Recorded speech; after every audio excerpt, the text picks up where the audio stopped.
Okay, so today we're going to read Santa's Zany Wacky Just Not Right Night Before Christmas. This is an adaptation Read the name by D.K. Simon No and David Radman. Okay, and this was sent to me as a book that we got to read for my children, but stay until the surprise at the end, okay? Okay.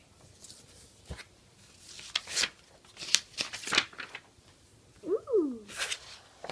Santa's Zany Wacky Not Just Right. Not right. Night Before Christmas. We're already messing up.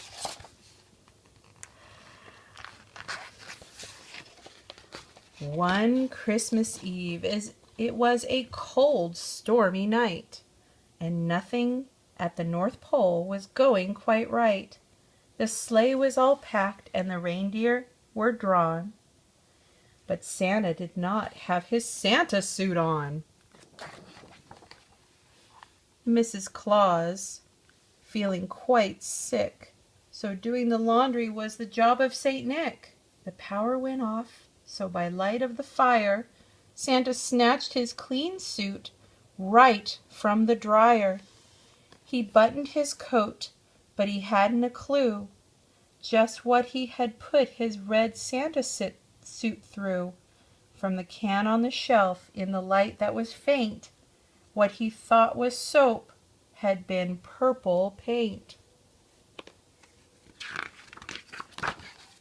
He jumped in his sleigh and then took to the sky, when he let out a big gasp when the change caught his eye. Oh goodness, oh gracious, oh this will not do. My suit had become a distinctly odd hue. That means it's stinky. No, it means that it's a different color. Hue means a different color. But way behind schedule with so far to go, he thought to act normal so no one would know. He quickly delivered the presents around, but when he returned home, he looked and he found A tree is down. That all of the places that night he had gone, people had noticed the purple suit he had on, and the series of phone calls that came later that day told stories of changes as he passed in the sleigh. Are you showing the pictures? Yeah. Thank you, Connor, for being a good videographer. The stockings were hung by the chimney with care, were replaced with old shoes or long underwear, and the elves were now trolls, full 7 feet tall. They couldn't do well to stay hidden at all. Soon all of the Christmas trees, once green and brown, became brown with orange tint and hung upside down. The carolers still sang, but the song sounded funny. No milk and cookies. Instead, tea and honey? And now Christmas seemed lost as they saw something new. The fur on the reindeer turned blueberry blue. Their antlers burned brightly with small candle flames. But things really turned on when he called out their names. On Corkle, on Flebber, on Duxon and Harry, on Pippin, on Scooter, and twins Rex and Jerry. Christmas had changed so much on that day. Now a small jet was parked in the place of a sleigh. But the strangest of all to dear Santa, I think, was the new fallen snow now shining bright pink. The burnt candle canes that were dull black and white caused Santa to shout out, "Now this is just not right."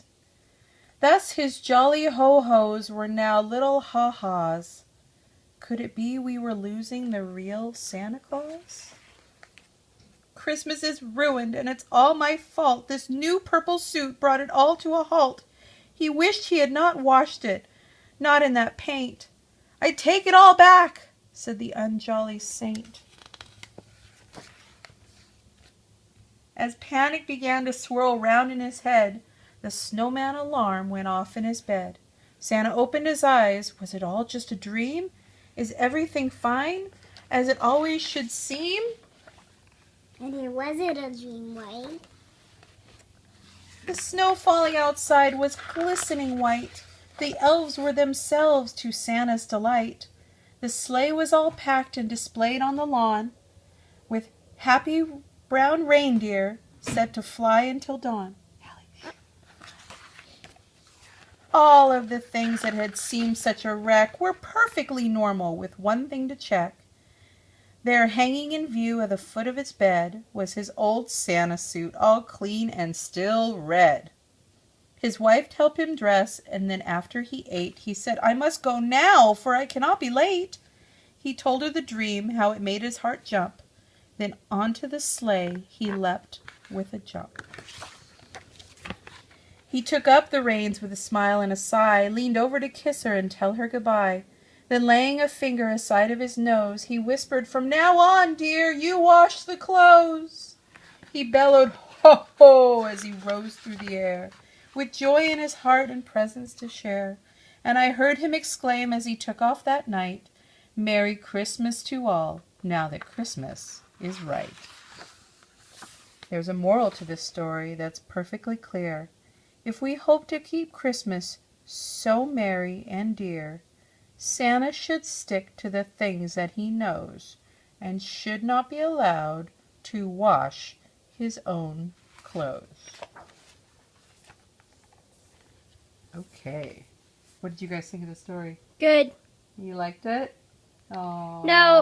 Now guys, tell us in the comments down below if you liked it. Give us a thumbs up if you liked the video. Give us a thumbs down if you didn't. And also, Have a good wait. Have a good happy Christmas. Okay, wait. Don't turn it off just yet. Okay. So Connor's right. We'd love to hear if you liked the story or not. But most importantly, if you subscribe to the Robot Mommy channel, you'll hear more stories and maybe more giveaways. That's right. I'm giving away this book. I am going to be giving it away to anyone who makes a comment down below and subscribes to the YouTube channel. So all you have to do is subscribe and leave a comment below. And if you loved it, we want to hear. If you didn't like it, we still want to hear. And we hope you really enjoyed the story. Okay? Bye. Have a happy, nice Christmas.